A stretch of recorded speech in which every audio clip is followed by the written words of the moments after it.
Hi everyone, my name is Terry Westwell and today is Tuesday, which means it's time to discuss our book of the week, which is Little Red Death by A.K Benedict.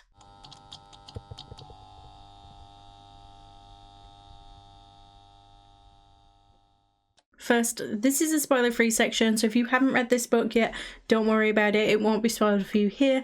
There will be some spoiler-related things that I want to discuss, but that'll be later on in the video and you will get plenty of warning. If you'd like to join in on any of the book discussions, send me your thoughts, comments, or even a short video clip of you discussing the book, then I'll list the next upcoming 4 books in the description. This book was actually a gift for my birthday from my husband, and before this point I'd never heard of it, I've not seen it anywhere on my socials, and so I knew even less about it than I normally would. Which, considering I go out of my way not to know anything about the books I'm reading, that says quite a lot. I love books, fairy tales, retellings, and I'm partial to a good thriller, so he thought that this one would be a good one for me, and considering that I rated it 4.5 stars, I think he nailed it. It was such a fun story with so many twists and turns. I didn't actually see the ending coming, and I thought that the concept was super unique. I think considering that the book is kind of also about fairy tale retellings, I think that that's really impressive. The book itself isn't a retelling, but there are sort of elements of that within the book, which if you've read it, then that will make a lot more sense. Lila is on the case of a lifetime, tasked with investigating a series of murders. Her only lead is that each one appears to be based on a different classic fairy tale. Far from a classic bedtime story, the press are having a field day with what they've named the Grim Ripper murders. But as the bodies stack up, Lila's world is about to be flipped on its head, because the killer's bloody trail stretches deep into her own origin story, and when she discovers the truth, nothing will be the same again. Faced with the fact that everything she knows is fiction, Lila will have to take a little creative license of her own in order to turn the final page on these killings.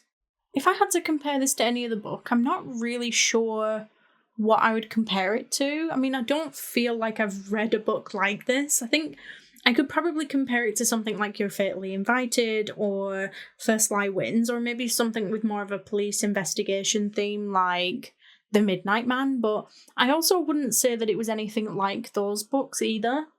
Like, it follows a lot of the similar steps that you might find in a thriller, especially one with a classic whodunit element, but I think it was super unique and I really enjoyed it. The chapter lengths were great, and I am glad that I read this one as a physical book. I think it helped me keep track of who was who and what was going on. I think sometimes when I'm reading an audiobook I can get a little bit jumbled up, but maybe it's because I'm not paying quite as much attention, but I did think that this one was a relatively easy read. You jump around a few POVs, including some shorter stories within the story, and usually I would hate jumping around so much, but in this case I thought it really added to it, and I don't know, it really gave me a lot more to think about and ponder over. Like, it didn't make it overly complicated, and I think it was still relatively easy to follow. I don't know if the same could be said for the audiobook, but I actually really enjoyed the different perspectives and settings. I think the main characters were written really well, and even some of the more side characters, I think they really stood out and helped to set this rather unusual scene. I think this was also one reason as to why I really struggled to compare it to another book, because while it was still like your typical thriller, it also wasn't. It wasn't set in the world as we know it, it was odd with unusual characters and twists, and yet it still sort of felt like the real world. I think it was a great mixture between real-world thriller and combining elements of fairy tale and folklore. So, as for the question, would I recommend the book? Absolutely. Overall, I thought it was a fun and clever piece of writing that I thoroughly enjoyed.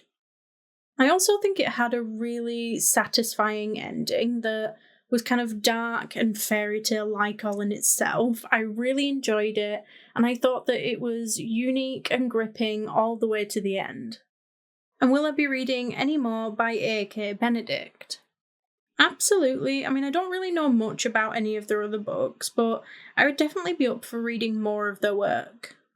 So earlier on in the video, I said that you would get plenty of warning for any upcoming spoilers. This is that moment, so if you haven't read this book yet, I would suggest going doing that first, because beyond this point, there will absolutely be spoilers.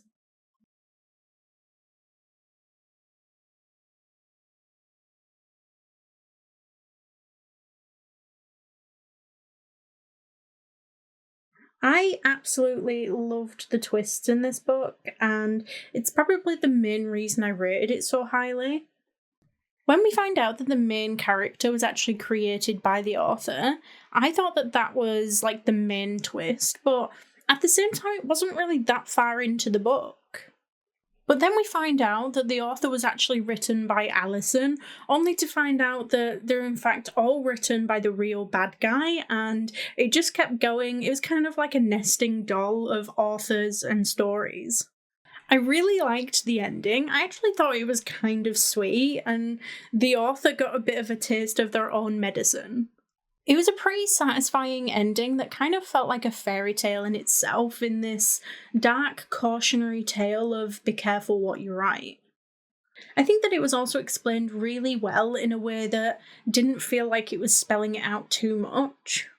Like, sometimes you read books with a lot of twists like this, and they feel the need to have an entire chapter explaining what was going on and what happened, and I really hate that, but I feel like this book found a really good balance. And it was an oddly sweet, yet dark ending.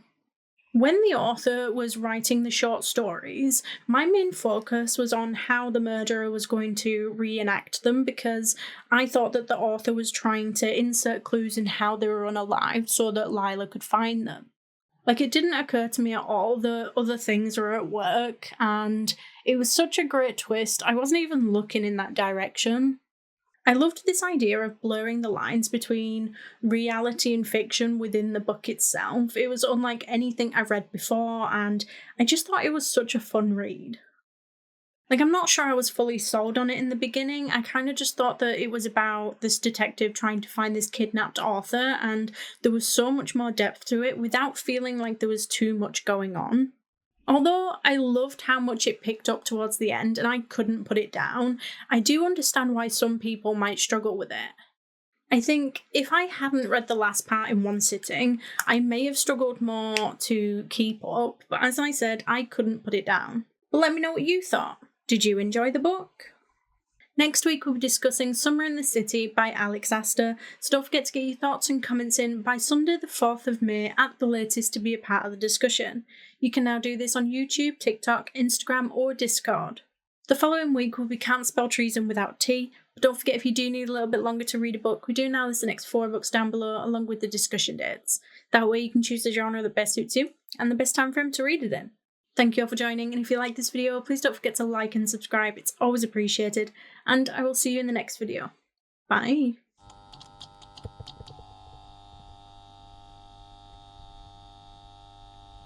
If you like romance, fantasy, or even thriller, basically anything fiction book related, then I suggest you head on over to the channel's intro video, where you can find out more information on how you can take part in this online book club. We announce books at least 4 weeks in advance, and we accept your bookish feedback in a wide manner of ways. Post your comment below a video, send in a voice note, or even send me a short video clip of you discussing the book. Alternatively, you can just send me a direct message.